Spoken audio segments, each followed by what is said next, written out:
Ir štai šiandien girdėjom, kaip Evangelija tiesiog tau ir man sako, nebijok tu tų žmonių. Ir dabar taip linksmai pakaušį prasikrapštę galėtumėm paklausti, ir kurioj vietoj čia jau tavo ir mano širdis bijo tų žmonių.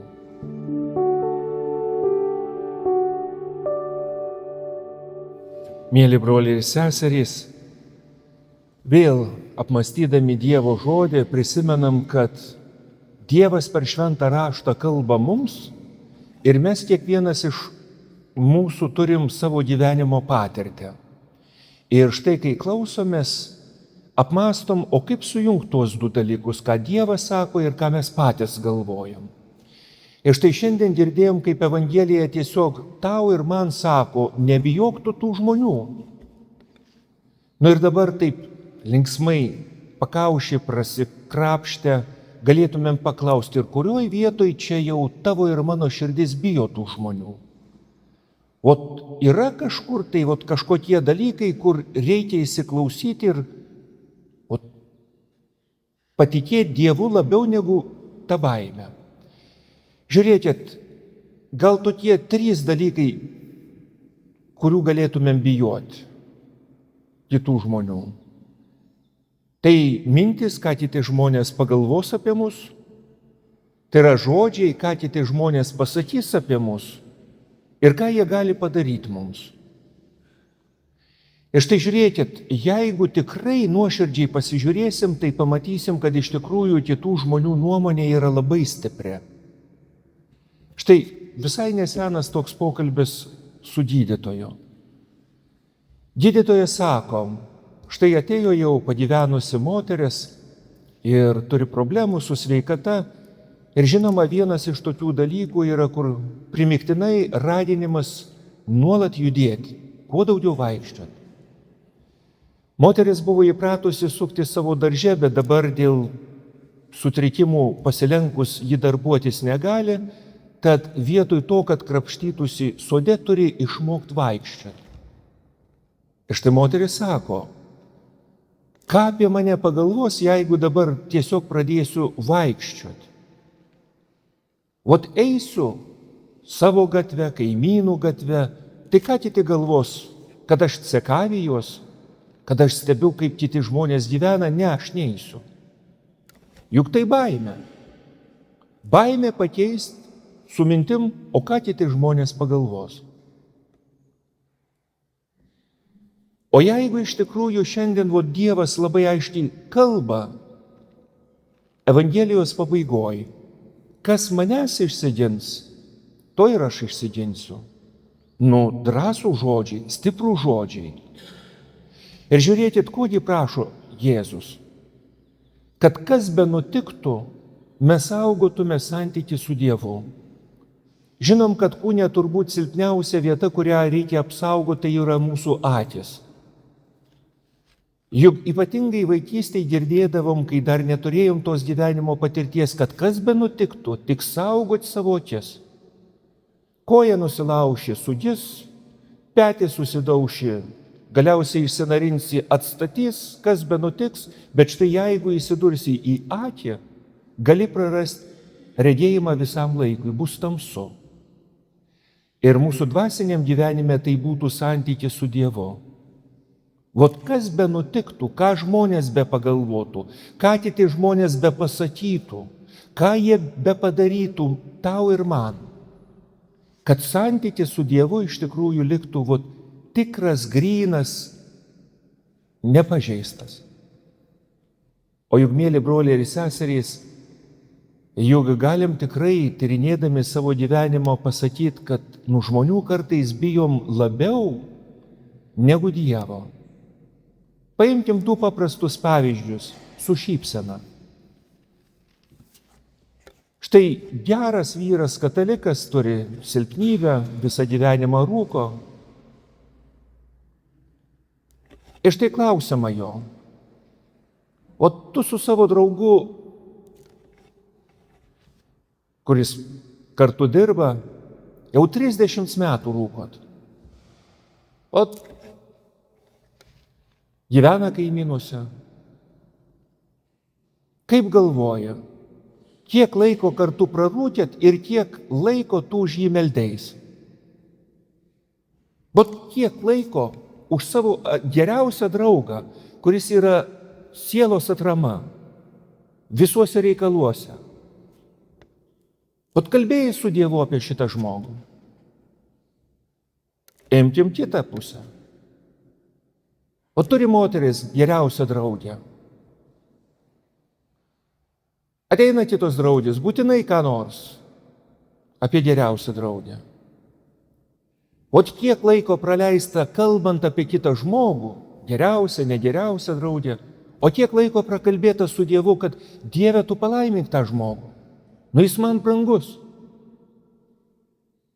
Ir jeigu to nėra, kur dėti mano tokią širdį?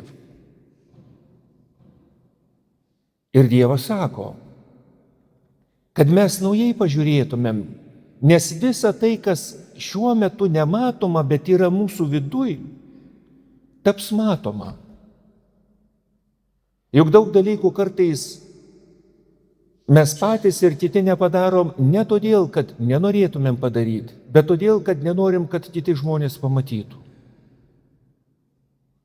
Ir Dievas prašo, kad ta kova, kuri vyksta širdyje, ji būtų nuoširdi, atsiraitojus rankovės, visom savo jėgom, taip kaip einam iš pažinties. Juk eidami iš pažinties, ką sakom Dieve? Va šitoj vietoj aš noriu, bet man nesiseka. Dedu pastangas, o rezultatas prastas. Vat duok man išminties, jėgų, duok man patarimą, Dieve, daryk viską, kad tik tai būtų geresnis rezultatas. Kad mano santykis su tavim ir mano santykis su žmonėm būtų kitoks. Ir šiandien Dievas kreipiasi į tave ir mane, sakydamas, o tu nebijok būti geras ir tu nebijok šalia esančių žmonių. Nei ką jie galvos, nei ką jie kalbės, nei ką jie darys. Eik, būk, tapk tuo, kuo esi, Dievo žmogum. Sakykit, mėly broliai ir seserys, ot kaip tai patikėti Dievu labiau negu savo baimę? Motina Teresė liudija štai tokį įvykį. Vieną rytą eidama Kalkutos gatvėm randa jau merdėjantį vyrą, kuris visas aptekęs kirminais, išneštas į gatvę, taip įprasta toj kultūrai, kad tiesiog numirtų be šalia esančių žmonių pagalbos. Ir kartu su sesėm parsineša namo, nuprausia jį, išrenka iš žaizdų tuos kirminus ir po to liudija. Aš niekada gyvenime nemačiau tokio džiaugsmingo veido, kaip tas vyras, kurį mes prausiam.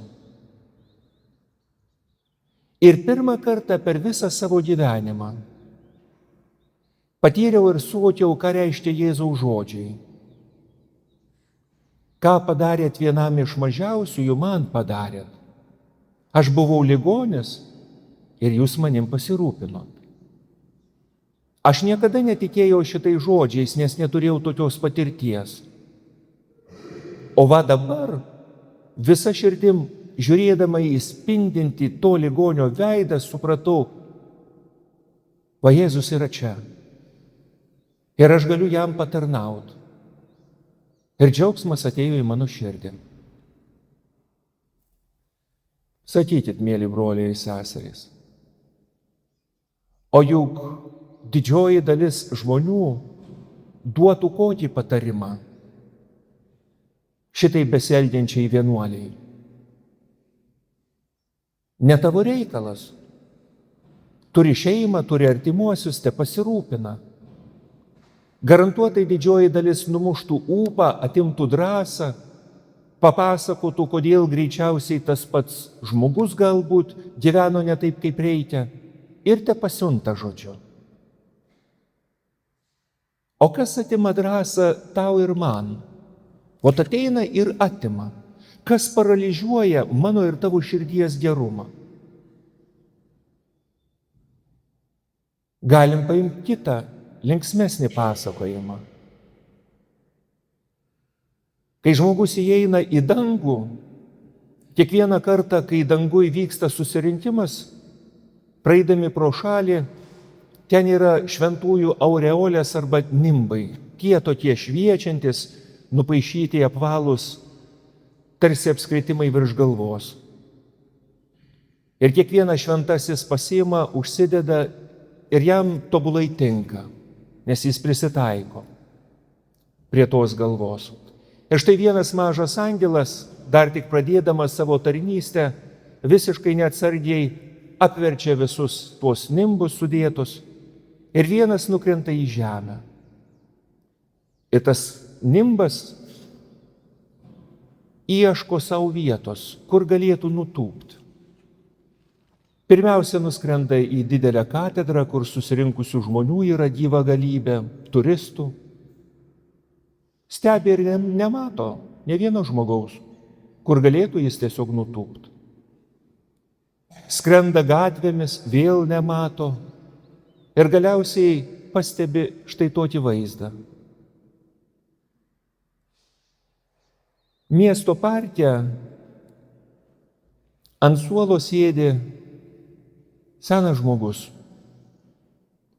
Prieš akis pasidėjęs mažytę žmonos nuotrauką, perjuostą juoda juostele ir tiesiog verkia. Ir šalia eina berniukas, kuris girdi to pagyvenusio žmogaus raudą. Tavęs nebėra, sako žmonai, ir man liūdna. Man labai vieniša. Ir štai tas berniukas, mažas, nedidelis, eina į mokyklą, sustoja, atsisėda šalia to pagyvenusio žmogaus, nieko nesako ir tiesiog padeda savo galvą jam ant peties. Ir šventumo nimbas apsidžiaugia, štai širdis, ir nutupia tam vaikui ant galvos.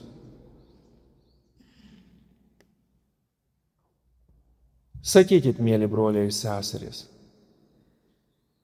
o juk tam vaikui galima pripurkšti į galvą visokių dalykų. Nekalbėk, nedaryk, nebūk geras. O jis savo vaikišką širdim supranta ir savo nuoširdžią širdim užjaučia tą, kuriam rieda ašaros. Ir nieko nesakydamas savo buvimu paguodžia. Ar ne apie tai yra mūsų tikėjimas? Juk kas neturim savo gyvenime iššūkių?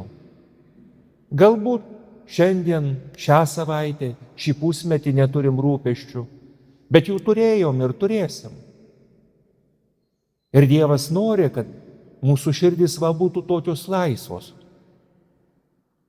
Štai kodėl, mėly broliai ir seserys, šiandien Jėzus kreipėsi kiekvieną iš mūsų sakydamas: nebijok žmonių, būk tuo, kuo esi, Dievo žmogum, kuris turi širdį, kuri mėgsta daryti gerą. Ir šiandien, kai melsimės, kiekvienas iš mūsų galim taip ir sakyti: nu, Dieve, duok man tos drąsos, kad neįklimčiau tose mintyse, kas ką galvoja, kas ką sako, bet tikrai norėčiau ir atsiliepčiau į tavo kvietimą išmintingai naudot laiką. Amen.